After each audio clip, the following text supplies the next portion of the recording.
The man dropped $3 on the table, without looking at her. The auctioneer, a narrow, damp-faced man named Amos, who smelled of kerosene and poor decisions, scooped them up before they could stop spinning.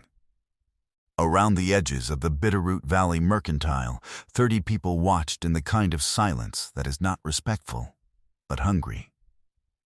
Nora Elias stood on the wooden platform in her second-best dress, her hands folded in front of her at the wrist, and she did not look at the coins. She looked at the back wall, where someone had nailed a calendar 6 years out of date. February 1877. It was February 1883. 6 years of nobody bothering to change it. If your chest already feels tight watching this, subscribe to this channel right now and drop the name of your city in the comments below. I want to see how far this story travels. Every city, every name, it means everything. Stay with me, because what happens next in that Bitterroot Valley Mercantile is going to change the way you think about worth, about survival, and about who gets to decide a person's value. That story starts right now. Nora Elias had come to Bitterroot Valley with $47, a good name, and a husband named Gerald, who had been dead 11 days by the time anyone thought to tell her.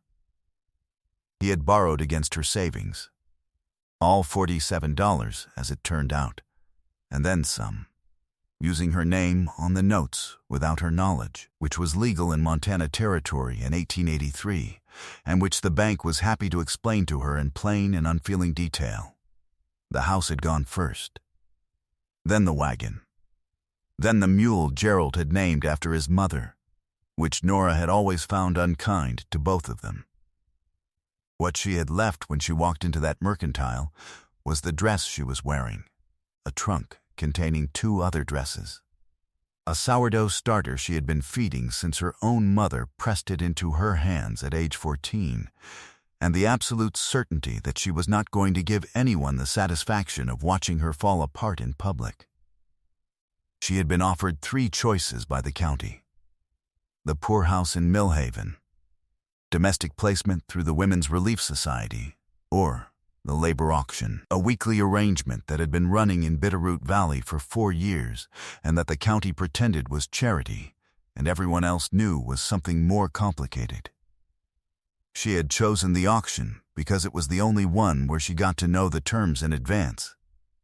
She had not, however, anticipated that the terms would be $3. The other women before her, a thin girl of perhaps 17 and a widow with a baby on one arm, had gone for $11 and $9 respectively. Nora watched from the back of the room and understood the arithmetic before she climbed the steps.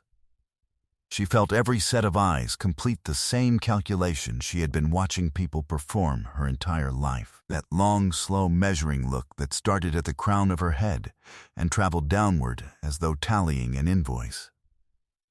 She had been a large woman since she was 12 years old. She had never, not once, been a small one. She picked up her trunk in both hands and set it beside the platform and climbed the 3 steps without assistance. And behind her she heard a woman's voice say something low and wet, with laughter to the woman beside her. Nora did not stop climbing. $3. The man did not introduce himself. He told Amos to tell the woman his requirements: cook, clean, 2 children, remote property, 4 months. And then he turned and walked out of the mercantile without waiting for her response. Nora stood on the platform for a moment watching the door he had gone through. Then she picked up her trunk, climbed down from the platform, and followed him. Outside, the February cold hit her like an open hand. The man was already at the wagon, a battered, grudging thing pulled by 2 horses that looked like they had lived interesting lives. He was loading a sack of feed without looking at her. He was not a small man. Wide through the shoulders, dark coat, a hat that had seen worse weather than this and survived it with diminished dignity. When she drew level with the wagon, he glanced at her once, the way a man glances at something he is not sure about the weight of. then went back to the feed sack. "Caleb Driscoll," he said. "Nora Elias," she said. "Elias, that's right." He tied off the feed sack and climbed up to the wagon seat. He did not offer her a hand up. She did not wait for one. She climbed up beside him, set her trunk between her feet, and folded her hands in her lap. He looked at her once more, that same assessing look, but quicker, and then he clicked his tongue at the horses, and they moved. They did not speak again for 4 hours. She learned what she needed to know from the horses and the landscape, and the particular quality of his silence, which was not the silence of a man with nothing to say, but the silence of a man who had decided, at some point, that words cost more than he was willing to spend. The trail climbed steadily away from Bitterroot Valley into the mountain country, the pines thickening on either side until the town was gone entirely, and there was only white sky and white ground and the dark line of the tree line ahead. She counted the fence posts when they appeared. She noted the gap in the split rail near the eastern approach, 3 posts missing, maybe 4 months of weather on the raw wood ends. She noted the smokehouse with its door hanging at the angle of a thing nobody had thought to repair. She noted everything. The cabin came into view after 4 hours and 12 minutes of travel. It was larger than she had expected, which was the only pleasant surprise. Everything else was exactly what she had prepared herself for. The porch boards were warped from a season of standing water nobody had redirected. The kitchen garden was a collapsed tangle of last summer's ambitions. Through the frost-clouded window she could see a light, a lamp left burning, which meant someone was inside who was not old enough to be trusted with fire, but had been trusted with it anyway. Driscoll climbed down from the wagon and went directly to the horses without a word. She climbed down herself, took her trunk, and went to the door. She knocked. Silence, she tried the handle. The door swung open. The smell hit her first, not terrible, but telling. Bacon grease gone rancid in a pan. Wet wool. The particular staleness of a house where someone had stopped opening windows months ago. A girl of about 9 stood in the middle of the main room, holding a cast-iron poker with both hands like a weapon, her eyes wide and absolutely serious. Behind her, half hidden behind the big chair, a boy of perhaps 5 peered around the upholstered arm. "You the new one," the girl said. It was not a question. "Nora Elias," Nora said. "I cook and I clean and I keep a quiet house. Are you hungry?" The girl stared at her.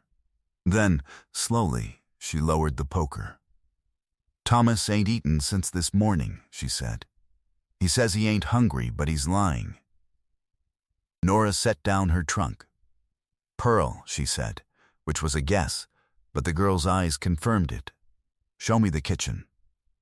The kitchen was a testament to what happens when grief is given a room and told to wait. The stove was caked with a season's worth of burnt residue, layers of it, a geological record of meals attempted and abandoned. The flour barrel had been visited extensively by mice and something larger. The basin smelled of standing water. Every surface held the evidence of someone who had cooked out of necessity rather than care. The splatter marks, the unwiped spills, the pan with something fossilized in its bottom that she would need to identify before she decided how to address it.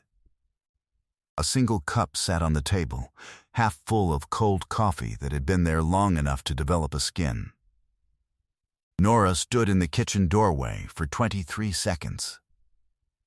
She had counted the same way she counted fence posts, not from nervousness, but from habit.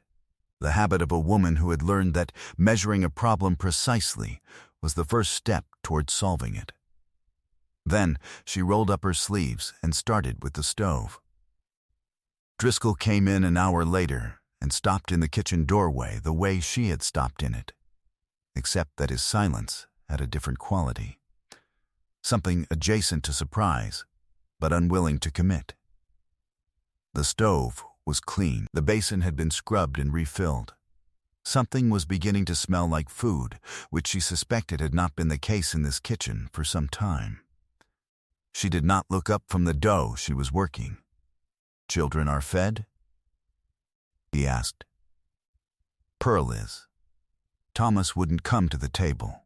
She worked the dough with the heel of her hand. "He will tomorrow. Children that age test new people for 3 days before they decide. I'll be here on the 4th. He said nothing. She heard him cross to the far cabinet, take something down, replace it. He was not looking for anything. He was occupying himself to have a reason to stay. "Terms," he said finally. "You cook. You clean. The children get to school if the weather holds. I work the property. I don't want conversation while I'm working. Sundays are your own.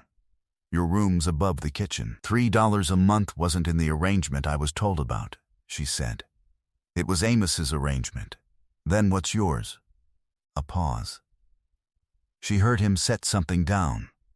$6. And board. She nodded, still not looking up. "Then we understand each other." He left before she could say anything else. She stood alone in the cleaned kitchen with her hands in the dough. And outside the window the mountain was doing what mountains do, going about its business in the dark without consulting anyone. The bread was in the oven by the time she heard Thomas come down from wherever he'd been hiding. She did not turn around. She heard him cross the kitchen floor in his socks. 8 steps. The gait of a child moving quietly so he wouldn't be noticed. And then, stop. She heard him sniff. She kept working. "What's that smell?" he said. It was not quite a question. "Sourdough," she said. "My mother made it from a starter she kept for 30 years. Hers came from her mother's. I've been keeping this one since I was 14. Silence. Then, how old are you now? 31. She heard him process the mathematics. 17 years was a long time to keep anything alive. She understood that. "Can I have some?"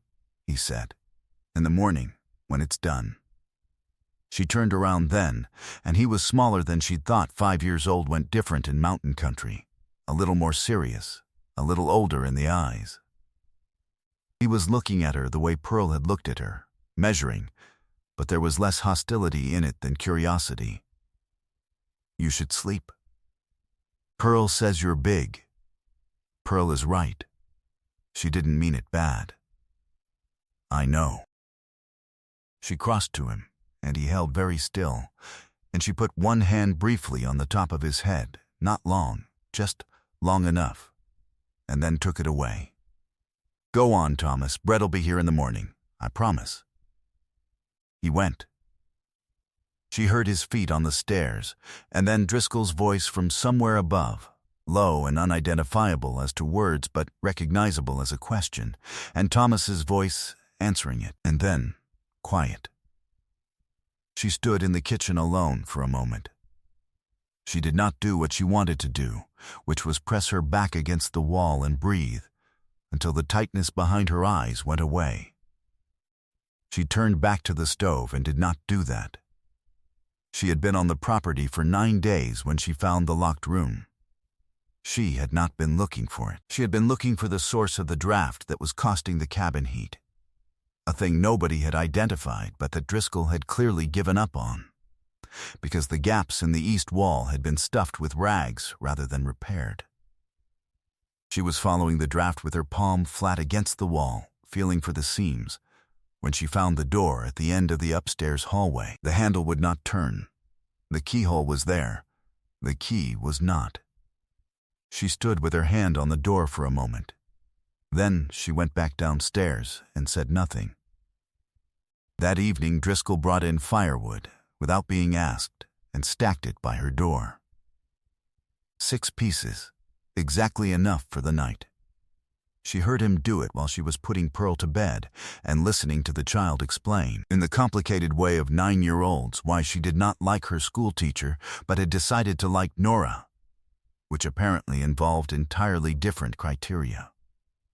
She did not say anything about the firewood when she came downstairs. Neither did he. They sat at opposite ends of the table while she mended a tear in Pearl's coat, and he read something she couldn't see the cover of, and the silence between them had changed its character slightly, was less like a wall and more like weather, something you could be in together without being destroyed by it. She found the medical problem on day 11. Pearl had been coughing since Nora arrived, a productive cough she had written off as the tail end of winter, but on the 11th morning it was worse. And when Nora listened, she heard something that was not a winter cough.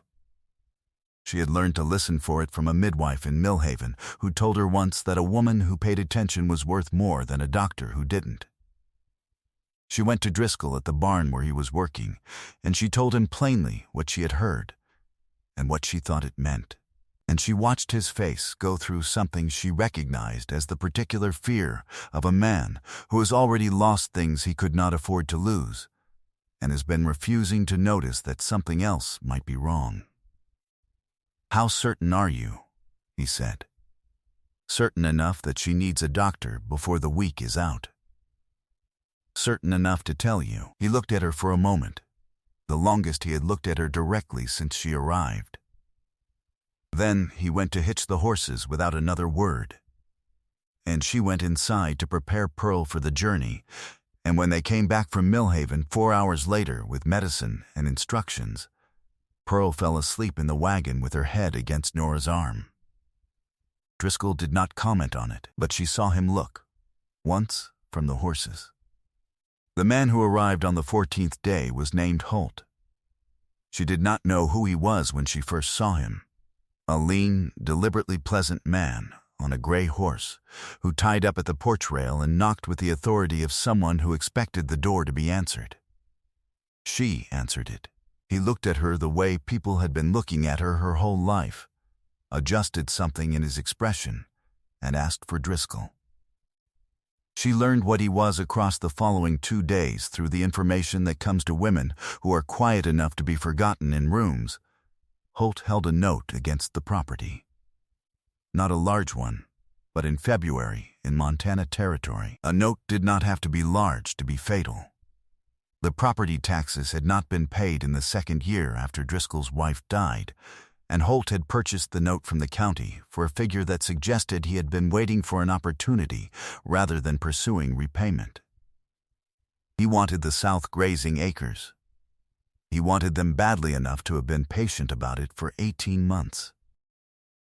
On the 3rd evening of Holt's visits, Nora was working in the kitchen when she heard Driscoll's voice in the front room drop below the register she could follow, and then Holt say something that had the particular cadence of a man laying out terms he finds favorable to himself.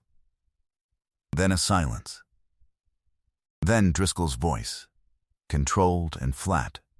"Get out of my house." Holt left. She heard the porch boards protest under his weight, heard the horse move away. She stood at the kitchen doorway and watched Driscoll sit down heavily in the chair by the cold fireplace, the way a man sits when the weight of things has temporarily exceeded his ability to carry them upright. She did not go in.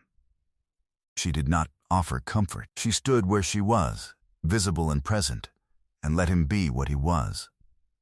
After a long time, he said, without looking at her, "He's got the note legitimate. Paid it to the county himself. How much is outstanding?" $61. She stood very still. "What happens if he gets the South acres?" "Water rights go with the land. Without water rights, I'm farming rock." She said nothing for a moment. Then there was a woman in Millhaven who told me she notarized a property tax payment in the fall of '81. Driscoll, she remembered because the handwriting was different on the 2 documents. She watched his face. The second was recorded. The first wasn't. I think Holt or someone Holt paid got there first. He looked at her. For the first time, fully, without looking away. "How do you know that?" I listened. "And I looked at the county records while we were in Millhaven for Pearl. I had 40 minutes while you were at the feed store." She crossed her arms at the wrist, the same way she had stood on the platform at the auction, composed and still. "If the original payment can be found, the note is fraudulent.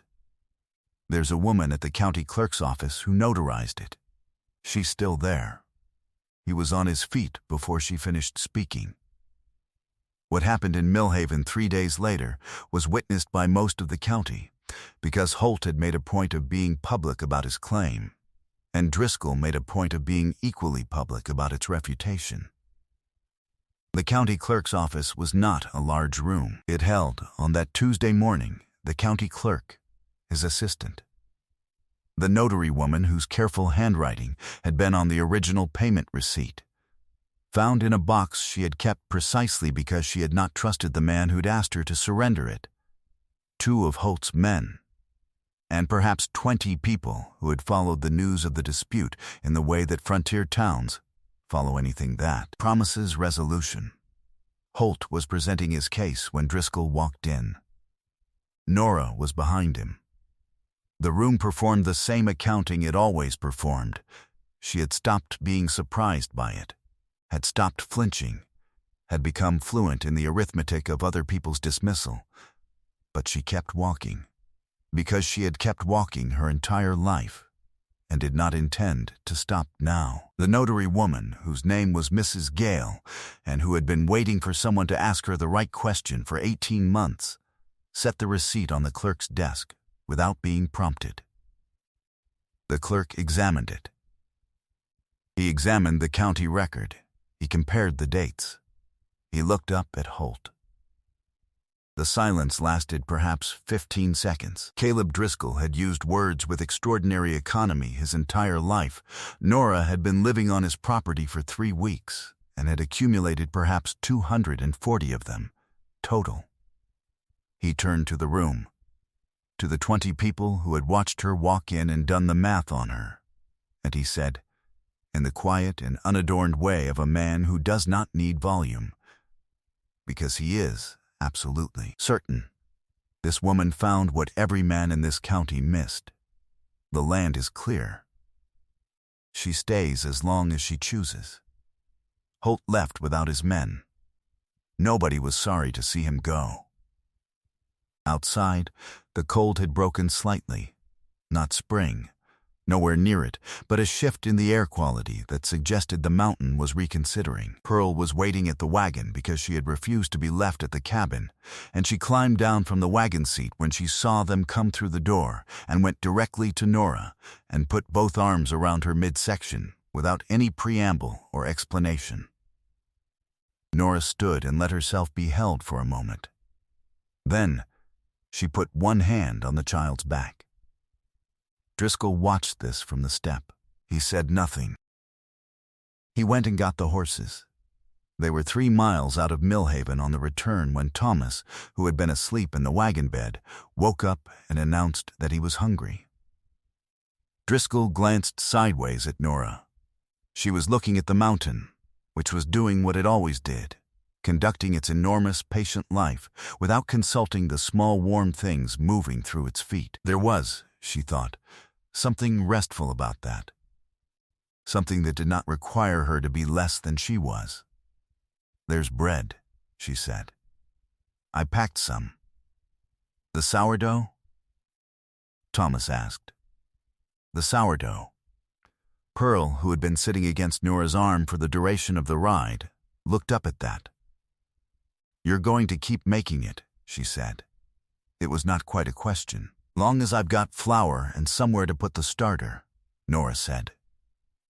Driscoll said nothing for another mile. "Then, starter like that needs to be kept warm." "It does. Shelf above the stove keeps even, better than most places." She turned and looked at him. He was watching the horses. His jaw was doing something complicated. She recognized it as the face of a man who has decided to say something and is making peace with having decided it. It can live there, he said, long as you want it to. She looked at him for a moment longer. Then she looked back at the mountain.